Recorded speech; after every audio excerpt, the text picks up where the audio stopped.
रानो चिड़िया एक बहुत मेहनती किसान थी। उसके पास एक छोटा सा सब्जियों का खेत था, जिस पर वो तरह तरह की सब्जियां उगाकर अपने बच्चों का गुजारा करती। सब्जी ले लो, ताजा ताजा सब्जी ले लो, हरी हरी सब्जियां ले लो। अरे चिड़िया बहन, 1 किलो मटर देना।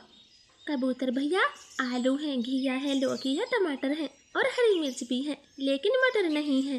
ठीक है तो चिड़िया, मैं कहीं और से ले लूँगा। ऐसे बोलकर कबूतर आगे बढ़ जाता है और तभी उसके पास एक तोता आता है। चिड़िया, मुझे 2 किलो मटर दे दो, मेरी पत्नी मटर पुलाव बनाएगी। मिट्ठू भैया, आप आगे से ले ले, मेरे पास मटर नहीं है। चिड़िया बहन, मटर तो सब ला रहे हैं, आप मटर क्यों नहीं ला रही हो? तोते भैया, मेरे मटर बस पकने वाले हैं, बस 1 हफ्ते की बात है, फिर मैं भी मटर लाना शुरू कर दूंगी। आप ये लौकी ले ले। नहीं चिड़िया बहन, मेरे बच्चे लौकी नहीं खाते, मैं मटर ही लूँगा। ऐसे बोलकर मिट्ठू तोता भी आगे बढ़ जाता है। चिड़िया पूरे दिन अपनी सब्जी बेचकर शाम को घर जाती है। गुड़िया बेटी, आज मंडी में सब लोगों ने मटर की मांग की, बस कुछ ही दिनों में हमारे मटर पकने वाले हैं। हाँ मम्मा, मटर के दाम भी अच्छे हैं, फिर हमारे पास खूब पैसे होंगे। हाँ बेटा, मैं सोच रही हूँ इस बार मेरी गुड़िया की शादी अच्छे से हो जाए। अब तो बस इन मटर पर ही भरोसा है, बाकी सब्जियाँ तो मिट्टी के भाव बिक रही हैं। मम्मा, आप क्या हर समय शादी करती हो? मुझे नहीं करनी शादी। गुड़िया बेटी, आपकी सभी सहेलियों की शादी तो हो भी गई, फिर आपको क्यों नहीं करनी शादी? मुझे तो बड़ी चिंता लगी है, जब तक तेरी शादी नहीं हो जाती मुझे तो चैन की सांस आने से रही। अब जाओ, मेरे लिए खाना ले आओ, बहुत तेज भूख लगी है। जी मम्मा, मैं अभी खाना लाती हूँ। ऐसे गुड़िया रसोई घर में जाती है और मम्मा चिड़िया के लिए खाना लाती कि तभी उनके दरवाजे पर दस्तक होती है। रानो चिड़िया बाहर जाती है तो वहाँ सेठ कालू कौवा खड़ा था। आए कालू सेठ जी, मैं बस आपके पास आने ही वाली थी। मुझे सब पता है, तू मेरे पास आने वाली नहीं थी तो मैं ही आ गया। अब जल्दी बता, मेरे 20,000 रुपए कब देगी? लेकिन कालू सेठ जी, मैंने तो आपसे 3 महीने की मोहलत मांगी थी, मैं अभी पैसे नहीं दे पाऊंगी। मेरी मटर की फसल अभी बिकना शुरू भी नहीं हुई। देख चिड़िया, मैं कुछ नहीं जानता, मुझे 2 दिन में मेरे रुपए वापस चाहिए। नहीं मालिक, मुझे कुछ दिन का समय और दो, मैं सबसे पहले आपके पैसे चुकाऊंगी। मैं कुछ नहीं जानता, मुझे मेरे पैसे अभी चाहिए। ऐसे बोलकर गुस्से में कालू कौवा चला जाता है। चिड़िया तो परेशान हो गई थी। 2 दिन भी बीत जाते हैं। कालू, उस चिड़िया के घर चलो, 2 दिन हो गए हैं। गौरी, चिड़िया ने 1 महीने का बोला है, वो हमारे पैसे दे देगी, अब रोज रोज जाना अच्छा नहीं लगता। कालू, तुम तो 1 नंबर के पागल रहोगे, मैं कौन सा उससे पैसे लेना चाहती हूँ? मेरी नजर तो उसके मटर के खेत पर है, देखा नहीं कैसी बढ़िया फसल हुई है। अरे गौरी, ये तो मैंने सोचा ही नहीं, तभी तो मैं सोचूं तुमने एकदम से पैसों का हल्ला कैसे बोल दिया। फिर दोनों चालाक कौवे चिड़िया के घर पहुँच जाते हैं और जोर जोर से शोर मचाते। चिड़िया, या तो हमारे पैसे दे दो, वरना। गौरी मालकिन, बस 1 महीने का समय ही तो मांग रही हूँ, बस 1 महीना रुक जाएं, आपकी बड़ी कृपा होगी। चिड़िया, मैं 2 दिन नहीं रुक सकती, मेरे बेटे की शादी है, या तो मुझे पैसे दो, वरना तुम्हारे खेत के मटर हमारे होंगे। नहीं मालकिन, मैं भी इस मटर के ही सहारे हूँ, आप ऐसा जुल्म ना करें, मैं 1 महीने में तुम्हारे पैसे ही दे दूंगी। चिड़िया, पैसे आज देने हैं तो दे, वरना मैं कल से ही मटर तोड़ना शुरू कर दूंगा, फिर ये मत कहना कि मुझे बताया नहीं। ऐसे बोलकर कालू गौरी चले जाते हैं। चिड़िया दुखी हो गई थी, वो कई पड़ोसियों के पास पैसे लेने जाती।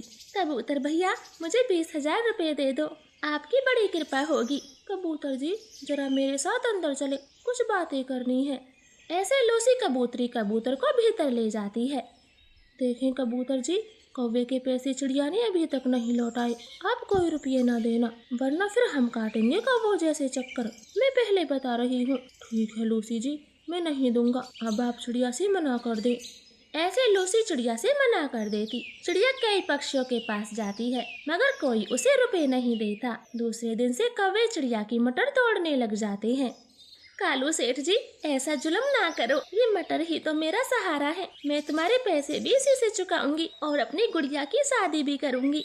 ठीक है, तो हम ये मटर नहीं तोड़ते, लाओ, कहाँ है हमारे पैसे, हम अभी तुम्हारे खेत से बाहर जाते हैं। चिड़िया के पास कोई पैसे नहीं थे।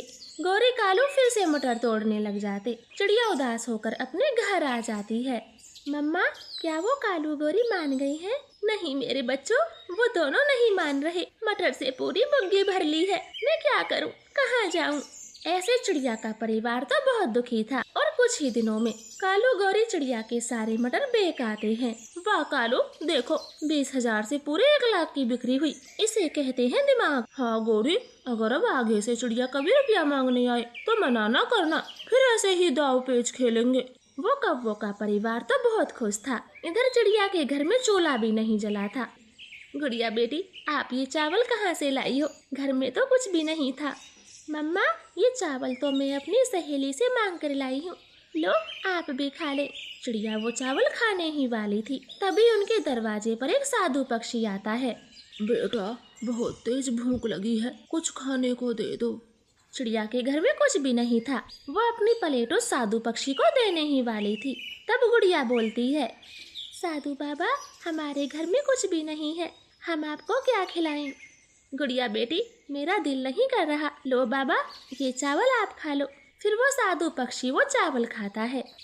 बेटी, तुमने अपने चावल देकर मेरी भूख मिटाई, कल से तुम्हारी सारी परेशानियां दूर हो जाएंगी, ये मेरा आशीर्वाद है। ऐसे बोलकर वो साधु पक्षी चला जाता है। चिड़िया का परिवार सो जाता है। सुबह को चिड़िया आंखें खोलती तो उसका खेत फिर से हरा भरा था। मटर पहले से भी ज्यादा उगे हुए थे। गुड़िया बेटी, ये उस साधु पक्षी का आशीर्वाद है जो हमें कल देकर गए थे। हाँ मम्मा, उन्होंने कहा भी था हमारी परेशानी कल से खत्म हो जाएंगी। फिर वो तीनों जल्दी जल्दी से मटर तोड़ते हैं और मटर से भरी बुग्गी लेकर बाजार में बेचने जाते। कालू गौरी तो दूर से देख रहे थे। कालू, इस चिड़िया के पास इतने मटर कहाँ से आए? हमने तो सारे तोड़ लिए थे। ये तो खेत पर जाकर ही पता चलेगा, जल्दी से खेत पर चलो। वो दोनों अपने घर से तेज भागते हैं और चूल्हा बंद करना भूल जाते। धीरे धीरे आग घोंसले में लग जाती और कुछ ही देर में उनका पूरा घर जलने लगता।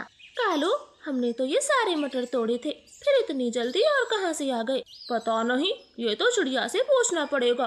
फिर वो दोनों अपने घर आते हैं, लेकिन उनका घर तो बुरी तरह से जल रहा था।